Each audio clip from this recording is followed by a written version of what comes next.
আসসালামু আলাইকুম। ওয়ালাইকুম আসসালাম। আমি আবির, একটা বেসরকারি কোম্পানিতে কাজ করি 2 বছর হলো। আমার মা আর একটা বড় বোন আছে। খুব বেশি না, 40,000 টাকা বেতন পাই। ফারিয়া বলছিল যে আমাদের পালানোর কথা জানলে আপনারা অসুস্থ হয়ে পড়তে পারেন, তাই আগে থেকে দুটো অ্যাম্বুলেন্স বাসার সামনে দাঁড় করে রেখেছি। আমরা পালাতেই বের হয়েছিলাম, কিন্তু হঠাৎ মনে হলো যে কাছে উচিত হচ্ছে না। মনে হলো একটা সময় তো আপনারা ঠিকই মেনে নেবেন। 1 বছর মানবেন না, 2 বছর মানবেন না, কিন্তু যখন জানতে পারবেন যে ফারিয়া মা হতে যাচ্ছে, তখন হয়তো ঠিকই মেনে নেবেন। এমনটা হয়, এমনটা অনেক শুনেছি, দেখেছি। তাহলে ক্ষতিটা কি হবে? ক্ষতিটা কার হবে? ক্ষতি হবে আপনাদের।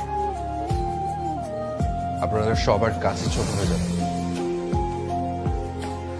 তাই ভাবলাম আপনাদের এত বড় ক্ষতি না করে বরং মুখোমুখি দাঁড়াই।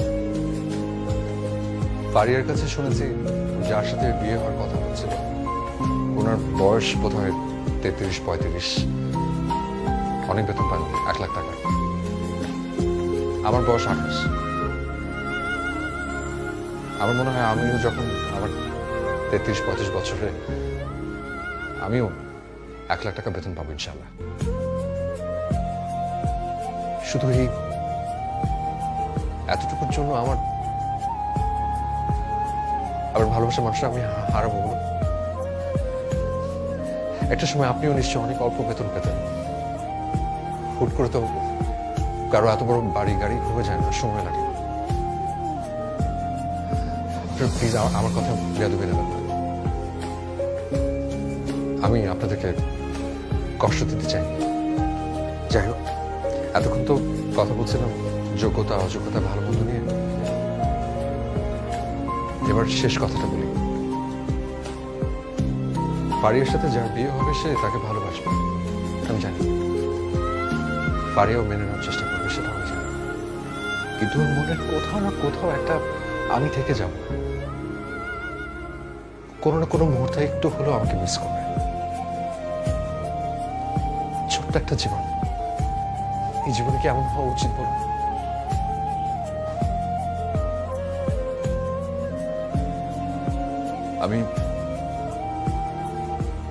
আমি ফারিয়াকে নিয়ে পালাতে না, আপনাদের মেয়ে আপনাদের কাছে ফেরত দিতে এসেছি।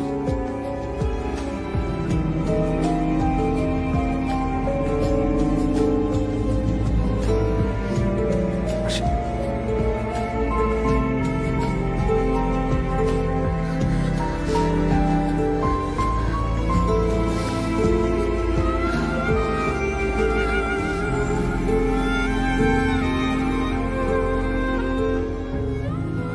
এতদিন তোমাকে আমার মেয়ের অযোগ্য মনে হতো,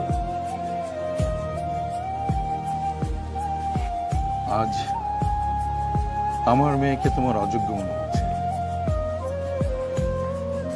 তুমি কি করবে আমার অযোগ্য মেয়েটাকে বিয়ে?